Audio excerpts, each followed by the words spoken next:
कहते हैं नाम में क्या ही रखा है। लेकिन सच तो ये है कि भारत में नाम ही आपकी पहचान नहीं बल्कि आपकी जात भी बता देता है।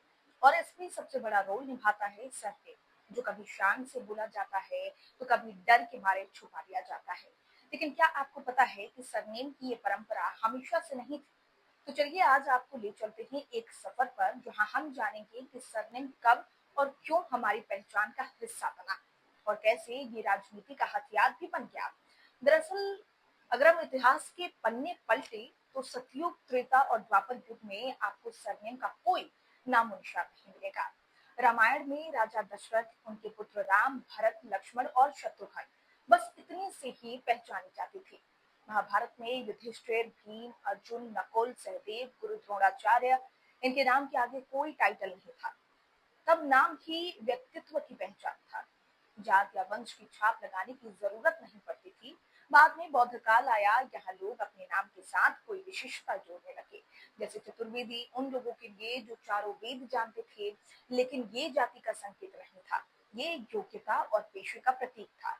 मुगल काल में श्रम और पेशे के आधार पर कई नई जातियां बनी। और फिर आया अंग्रेजी राज, जहां इस परंपरा ने एक नया मोड़ ले लिया।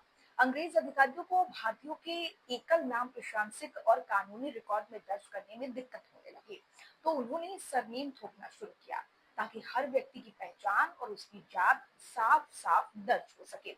1890 से 1895 के बीच अंग्रेज अफसरों ने दस्तावेजों में नाम के साथ जात, उपजात, गोत्र, पेशा लिखवाना अनिवार्य कर दिया। जमीन खरीद बिक्री, स्कूल में दाखिला, पुलिस रिकॉर्ड, हर जगह सरनेम जरूरी हो गया। यही नहीं, 1931 की जनगणना में 4141 जातियों का जिक्र थे। ज्यादातर के नाम के साथ सरनेम दर्ज था।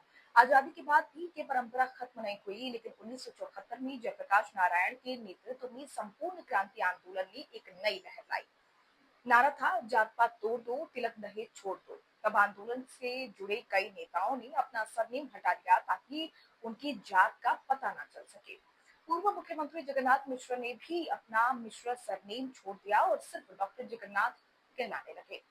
1990 में लालू प्रसाद सत्ता में आए, उनका सरनेम प्रसाद था, लेकिन वो मशहूर हुए लालू यादव के नाम से। उस दौर में यादव समाज के कई लोग जो पहले सिर्फ सिंह लिखते थे, उन्होंने अपने नाम के साथ यादव जोड़ना शुरू किया। जातीय पहचान राजनीति का सबसे बड़ा हथियार बन गई। जैसे कि श्री भगवान सिंह बाद में श्री भगवान सिंह कुशवाहा बन गए। वोट बैंक मजबूत करने के लिए टाइटल लगा दिया। लेकिन सिक्के का दूसरा पहलू भी है। पिछड़े वर्ग की राजनीति तेज होने के बाद कई स्वर्ण समुदाय के लोग अपने नाम से सरनेम हटाने लगे। कारण जातीय हिंसा और भेदभाव से बचना। भविष्य में जातिगत भेदभाव से बचने के लिए बच्चों के नाम बिना सरनेम के रखने की परंपरा शुरू हो गई।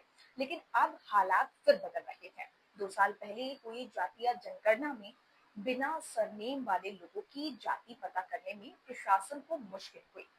आखिरकार सीधे सीधे जात पूछनी पड़ी, यानी कि सरनेम हटाने से जातीय पहचान पूरी तरह से छुप नहीं सकती, खासकर तब जब राजनीति में जात आम अभी भी सबसे बड़ा मुद्दा हो। तो नाम सिर्फ नाम नहीं, ये इतिहास, राजनीति, जात और पहचान सबको अपने भीतर समेटे हुए है।